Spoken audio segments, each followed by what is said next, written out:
ऐसा संगत जी प्यार और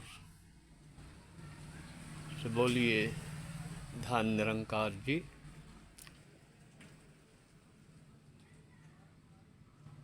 मुक्ति एक ऐसी अवस्था है जिसे संसार में हर इंसान प्राप्त करना चाहता है और इसकी तलाश भी वह कई अलग अलग स्थानों पर जाकर कर रहा है। किसी को लगता है कि समाधि लगाने से मुक्ति मिल जाएगी, तो कोई जंगलों की तरफ प्रस्थान कर रहा है। पर मुद्दे की बात यह है कि मुक्ति कोई बाहरी विषय तो है ही नहीं, यह तो आंतरिक विषय है जो इंसान को अपने भीतर ही अनुभव करना होता है। मनुष्य जब तक अंदर से अर्थात मन से शांत नहीं होता, तब तक उसकी बाहरी शांति केवल दिखावा मात्र ही होती है। मन जब तक शांत नहीं होता, तब तक वह मुक्ति की दिशा में अग्रसर नहीं हो सकता। और मन शांत हो भी कैसे, क्योंकि मन में कई लक्ष्य हैं जो मन को शांत रहने ही नहीं देते, और बिना लक्ष्य की प्राप्ति के मन कभी भी शांत नहीं हो सकता। जब तक मन शांत नहीं, तब तक मुक्ति की प्राप्ति असंभव है। एक पैदल चल रहे इंसान को मोटरसाइकिल पाने की इच्छा हुई।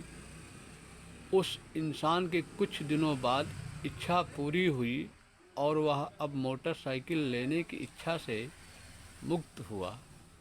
उसने एक इच्छा से मुक्ति पाई ही थी कि उसके अंदर एक और इच्छा ने जन्म लिया और लक्ष्य बना मोटर कार लेने का। जब उसने कार ले ली तो वह मुक्त हुआ, लेकिन इस बीच वह अशांत ही रहा। इससे यह बात तो तय है कि जब तक इंसान के मन में इच्छाएं हैं, तब तक मुक्ति संभव नहीं है। या यह कह लें कि वास्तविकता में मुक्ति का अस्तित्व ही सारी इच्छाओं की समाप्ति से है। पर यह दुनिया की इच्छाएं तो जन्म लेती ही रहेगी, इसका कोई अंत नहीं है। अब सवाल यह उठता है कि इच्छाएं महत्वपूर्ण हैं और इच्छाएं मुक्ति पथ पर बाधा है, तो ऐसे में आध्यात्मिक जागृति ही एकमात्र उपाय है। इस असंभव कार्य को संभव करने में आध्यात्म से ही मनुष्य को अपने जीवन जीने के लक्ष्य का कारण पता चलता है कि किस कारण यह मनुष्य की देह मिली है, समय रहते ही किस लक्ष्य को प्राप्त करना है, कौन सा ज्ञान सबसे सर्वोपरि है।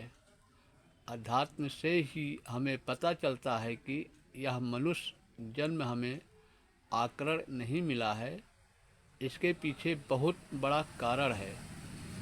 84 लाख योनियों के बाद ये मनुष्य देह मिली है, ताकि समय रहते ही सृष्टि के रचयिता की अनुभूति करके यह जीव हमेशा हमेशा के लिए जन्म मरण के चक्कर से छूट जाए। और यही मनुष्य जीवन का परम लक्ष्य है, जिसकी प्राप्ति के पश्चात कुछ भी जानना शेष नहीं रह जाता, तथा इस लक्ष्य की प्राप्ति के पश्चात मुक्ति संभव हो जाती है। अब अलग सवाल यह उठता है कि यह लक्ष्य प्राप्त कैसे किया जाए। कौन बताएगा कि क्या क्या उपाय करने होंगे। इन सवालों का एक ही जवाब है, समय के सद्गुरु। जो भी मनुष्य समय के सद्गुरु के चरणों में पूर्ण समर्पण कर देता है, उसे सतगुरु ब्रह्म ज्ञान की दौलत से माला माल कर देते हैं। ऐसी दौलत जो कभी खत्म नहीं होती, बल्कि दिन प्रतिदिन इसमें इजाफा होता जाता है। यह वही दौलत है जो संत कबीर, संत मीराबाई जैसे अनेकों संतों ने पाई थी। ब्रह्म ज्ञान की प्राप्ति के पश्चात कुछ और पाना शेष नहीं रह जाता, क्योंकि मनुष्य जीवन का परम लक्ष्य ही यही है।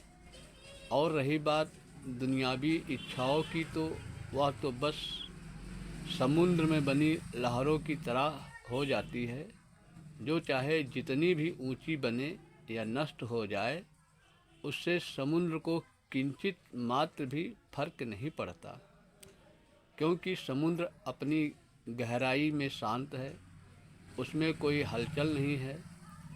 ब्रह्मज्ञानी का जीवन भी कुछ इस प्रकार हो जाता है। देखने में लगता है कि कभी अभी भी कुछ पाने की लालसा है, पर वह तो बस लहरों की भांति है। असल में तो ब्रह्मज्ञानी अंदर से शांत है, स्थिर है, मुक्त है।